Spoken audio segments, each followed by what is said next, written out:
प्रीति लता वादेदार का जन्म 5 मई 1911 बांग्लादेश में हुआ था। पिता जगबंधु वादेदार तथा माता प्रतिभा देवी थी। पारिवारिक आर्थिक स्थिति बहुत कमजोर थी, परंतु प्रीति पढ़ने में कुशाग्र बुद्धि थी, इसलिए पिता ने अच्छी शिक्षा दिलवाई। 1927 में मैट्रिक तथा 1929 में इंटरमीडिएट की परीक्षा पूरे ढाका बोर्ड में नंबर 1 पर पास की। प्रीति लता के पिता अक्सर कहते थे, मेरी सारी उम्मीदें तुमसे जुड़ी हुई हैं। उच्च शिक्षा लेने के लिए बैथुन कॉलेज कलकत्ता गईं। इसी बीच पिता की नौकरी चली जाने के कारण घर की सारी जिम्मेदारी प्रीति के सिर पर आ गई। फिर भी अपनी पढ़ाई करती रहीं, परंतु ब्रिटिश अधिकारियों ने उनकी डिग्री नहीं दी। ग्रेजुएशन करने के बाद अपने चट गांव वापस आकर के नंदनकरण अर्पणाचरण हाई स्कूल में हेड मिस्ट्रेस की नौकरी करने लगी। जब प्रीति इंटर में थी तभी क्रांतिकारी गतिविधियों में रुचि लेने लगी। इन्होंने लीलानाग के दीपाली संघ को ज्वाइन किया और वहां से प्रशिक्षण ले लिया। इसी समय प्रीति की भेंट सूर्य सेन तथा निर्मल सेन से एक क्रांतिकारी द्वारा कराई गई। उस वक्त क्रांतिकारी गतिविधियों में महिलाओं को शामिल नहीं किया जाता था। फिर भी मास्टर दास सूर्य सेन ने उनकी सूझबूझ के कारण अपने संगठन में शामिल कर लड़ने तथा हमलों का नेतृत्व करने का प्रशिक्षण दिलवाया। जब सूर्य सेन ने जुगंतर समूह के ढलघाट शिविर में प्रीति को लिया तो क्रांतिकारी नेता विनोद नाराज हुए, परंतु सेन जानते थे कि कोई भी महिला बिना किसी शक के हथियारों को एक स्थान से दूसरे स्थान पर आराम से पहुंचा सकती है। प्रीति लता ने कई बार अंग्रेजों को चकमा दिया। 18 अप्रैल 1930 चटगांव स्थित शासकागार में छापा पड़ा। उस समय प्रीति ने सभी टेलीफोन लाइनों और टेलीग्राम कार्यालयों को नष्ट कर दिया।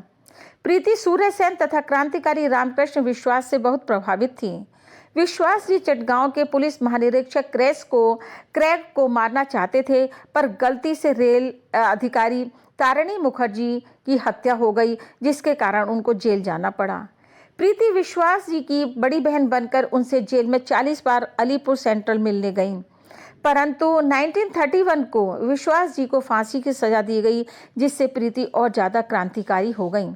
स्वतंत्रता सेनानी कल्पना दत्त ने अपनी पुस्तक चटगांव अमरी रेडर्स रिमिनेंस में कहा, दुर्गा पूजा के समय प्रीति द्वारा बकरे की बलि देने पर मना करने पर उनके क्रांतिकारी साथियों ने पूछा, आप देश की आज़ादी भी अहिंसक तरीके से लड़ना चाहती हैं क्या? प्रीति बोली, जब मैं देश की आज़ादी के लिए अपनी जान देने के लिए तैयार हूँ तो ज़रूरत पड़ने पर किसी की जान लेने से भी नहीं हिचकिचाऊंगी। 13 जून 1932 को प्रीति सूर्य सेन से मिलने गईं। उसी समय ब्रिटिश सैनिकों ने उनके ठिकाने पूर्वी बंगाल के ढलघाट को घेर लिया। घिरे हुए क्रांतिकारियों में अपूर्व सेन, निर्मल सेन, प्रीति सेन तथा सूर्य सेन थे। इसमें अपूर्व सेन तथा निर्मल सेन भी शहीद हुए। जब सूर्य सेन की गोली लगने से कैप्टन कैमरान मारा गया तो सूर्य सेन और प्रीति लड़ते लड़ते भाग गए। सूर्य सेन पर 10,000 रुपये का इनाम रखा गया। उस समय सूर्य सेन तथा प्रीति सावित्री नाम की एक महिला के घर शरण लेकर के रहे।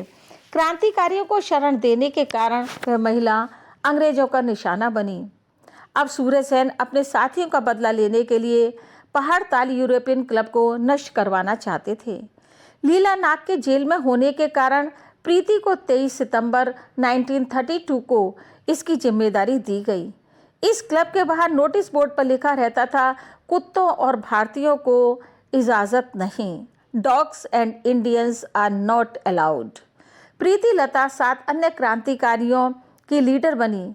प्रीति ने पंजाबी पुरुष वेश बनाया तथा अन्य सहयोगियों ने पंजाबी ड्रेस पहनी। वह अगर चाहती तो पहले निकल सकती थी, उनको गोली लगी, लेकिन उन्होंने पहले अपने साथियों को निकाला और पकड़ी ना जाए इस डर से उन्होंने पोटेशियम साइनाइड खाकर 21 साल की अल्पायु में ही मातृभूमि की गोद में सदा सदा के लिए सोना अधिक उत्तम समझा।